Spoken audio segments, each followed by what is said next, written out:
Hello everyone, and welcome back to the channel. Today, we re-diving into a case that feels like it has been pulled straight from a Hollywood script, a story of secrets, betrayal, and a disappearance that baffled investigators for years.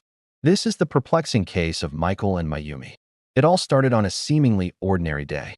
Michael, a respected computer programmer, and his wife Mayumi, a quiet and dedicated homemaker, lived a comfortable life in a peaceful suburban neighborhood. To their friends and family, they were the perfect couple, devoted to each other and their young son.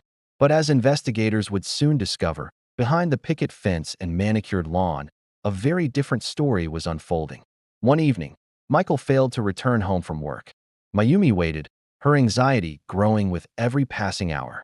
She called his office, his friends, anyone she could think of, but no one had seen him. The next morning, with a sense of dread, she reported him missing. The police initially treated it as a standard missing person case. An adult man, perhaps he just needed some space, they suggested. But Mayumi insisted something was terribly wrong. Michael was a man of routine. He would never just leave without a word, especially not with their son at home. The first few days of the investigation yielded very little. Michael's car was found in the long-term parking lot at the local airport, but there was no record of him purchasing a ticket or boarding a flight. His credit cards and bank accounts remained untouched. It was as if he had simply vanished into thin air. Detectives interviewed his colleagues, who described him as a brilliant but introverted man, someone who kept to himself. They said he had been a bit stressed lately, working on a high-stakes project, but nothing seemed out of the ordinary. As days turned into weeks, the media picked up the story. Michael's face was on every news channel, his family pleading for his safe return. The police, now under immense public pressure, started digging deeper into the couple's life. And that's when the first cracks in the perfect facade began to show. Friends, when pressed, admitted that the marriage wasn't as idyllic as it seemed. They spoke of hushed arguments and a growing distance between Michael and Mayumi. It turned out that Michael had recently discovered Mayumi was having an affair. The revelation had devastated him. This new information shifted the focus of the investigation entirely. Was this a simple case of a man running away from a broken heart? Or was there something more sinister at play? The police turned their attention to Mayumi and her lover, a man named Ken. Both denied any involvement in Michael's disappearance. They admitted to the affair, but swore they had nothing to do with him going missing. Their alibis for the night Michael disappeared seemed solid, and with no body and no physical evidence, the police were at a dead end. For 2 long years, the case went cold. The public forgot. The media moved on, but for Michael's family, the nightmare continued. Mayumi eventually divorced her absent husband and moved in with Ken. It seemed like a grim, unresolved chapter in the town's history. But then, an unexpected breakthrough came from the most unlikely of places. A new detective, a young, ambitious officer named Detective Miller, was assigned to the cold case unit. He decided to re-examine every piece of evidence, starting from scratch. He was particularly intrigued by Michael's work. Everyone had described him as a computer genius. What if, Miller wondered, he had left a clue behind, a digital breadcrumb trail? He requested access to Michael's work computer, which had been sitting in an evidence locker for years. The company's IT department had already checked it and found nothing. But Miller had a hunch. He brought in a forensic cybersecurity expert to conduct a deep dive to look for anything that might have been missed. And they found it. Buried deep within layers of encrypted code, hidden in a seemingly innocuous software update Michael had been working on, was a personal journal. It was a digital diary, encrypted with a key only he would know.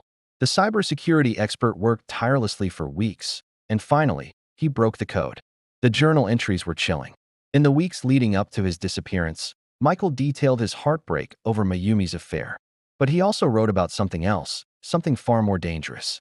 Michael had discovered that the high-stakes project he was working on wasn't what it seemed. His company was developing software for a major financial institution, but Michael had stumbled upon a backdoor, a flaw in the system that could be exploited to divert millions of dollars. He suspected his direct supervisor was planning to use this backdoor for a massive embezzlement scheme. The journal entries showed his growing fear. He wrote, "I confronted him today. He denied everything, but I saw the look in his eyes. He knows that I know. I need to go to the authorities, but I'm afraid. He told me to be careful." The last entry was dated the day before he disappeared. It read, He knows I have proof. I've backed it up. Mayumi will know where to find it. I hope she does the right thing. If something happens to me, it wasn't an accident. This changed everything. Detective Miller now had a new primary suspect, Michael's supervisor, a man named David Chun. Chun was a powerful executive with a pristine reputation. When questioned, he was calm, collected, and denied everything. He claimed Michael was a disgruntled employee, upset about being passed over for a promotion, and was likely making things up. Without the actual proof Michael mentioned, the journal was just hearsay. The case hit another wall. But Detective Miller remembered the last line of the journal entry. Mayumi will know where to find it. He went back to Mayumi. For 2 years, she had maintained her innocence, her story never wavering. But when Miller presented her with the contents of her husband's secret journal, her composure finally shattered. She broke down, sobbing, and confessed the whole truth. Here's what really happened.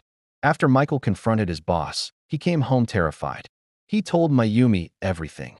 The embezzlement scheme, the threats, his fear for his life. He had copied all the incriminating data onto a small, encrypted USB drive. He knew his boss might come after him, so he devised a desperate plan. He told Mayumi, "If I disappear, it's not you. It's him. This drive is our only protection." He gave her the USB drive and told her about a secret safe deposit box he had opened under a false name, instructing her to place it there and only reveal its existence if his disappearance was investigated as a homicide linked to his work. But Michael made a fatal miscalculation. He trusted his wife. He didn't know the full extent of her feelings for her lover, Ken. That night, after Michael left for a supposed late-night meeting he had set up with a journalist, a meeting he never made it to, a panicked Mayumi called Ken. She told him everything Michael had just revealed. Ken, seeing an opportunity, convinced her that this was their chance to be free. He told her that if they kept quiet, Michael would be presumed gone, and they could be together without the scandal of the affair coming out in a messy divorce. The USB drive, he argued, was their insurance policy. As long as they had it, Michael's boss couldn't risk framing them, and they could use it as leverage if needed. Blinded by love and fear, Mayumi agreed. She hid the USB drive and stuck to their fabricated story. Michael, as it turned out, was ambushed on his way to meet the journalist. His car was driven to the airport to create a false trail. The police later found evidence that Chun had hired 2 men to stage an abduction. They had taken Michael and, under Chen's orders, his life was tragically ended. His body had been disposed of in a remote industrial area, buried where no one would ever think to look. Armed with Mayumi's confession and the location of the safe deposit box, Detective Miller finally had what he needed. The USB drive contained irrefutable proof of the multi-million-dollar embezzlement scheme, as well as recorded conversations between Chun and his hired thugs planning the abduction. Faced with the evidence, David Chun confessed. He was arrested and ultimately sentenced to life in prison for murder and fraud. His accomplices also received lengthy sentences. And what about Mayumi and Ken? Their twisted plan for a new life together fell apart. Mayumi was charged with obstruction of justice and accessory after the fact. Her betrayal of her husband, choosing her lover over justice, led to her own downfall. Ken was also charged for his role in the cover-up. The perfect life they had envisioned was replaced by prison cells and the heavy weight of their choices. This case is a powerful reminder that things are often not what they seem. A story of marital strife became a complex tale of corporate crime and a cold-blooded cover-up. It took one persistent detective, willing to look beyond the obvious, and a hidden digital diary to finally unravel the truth and bring justice for Michael. It's a tragic story, but one that shows that no secret can stay buried forever, especially in the digital age. Thank you so much for watching today. This was a heavy one, but it's important to share these stories. If you found this case as intriguing as I did, please hit that like button and subscribe for more deep dives into the most compelling mysteries. Let me know your thoughts in the comments below. Stay safe, and I'll see you in the next video.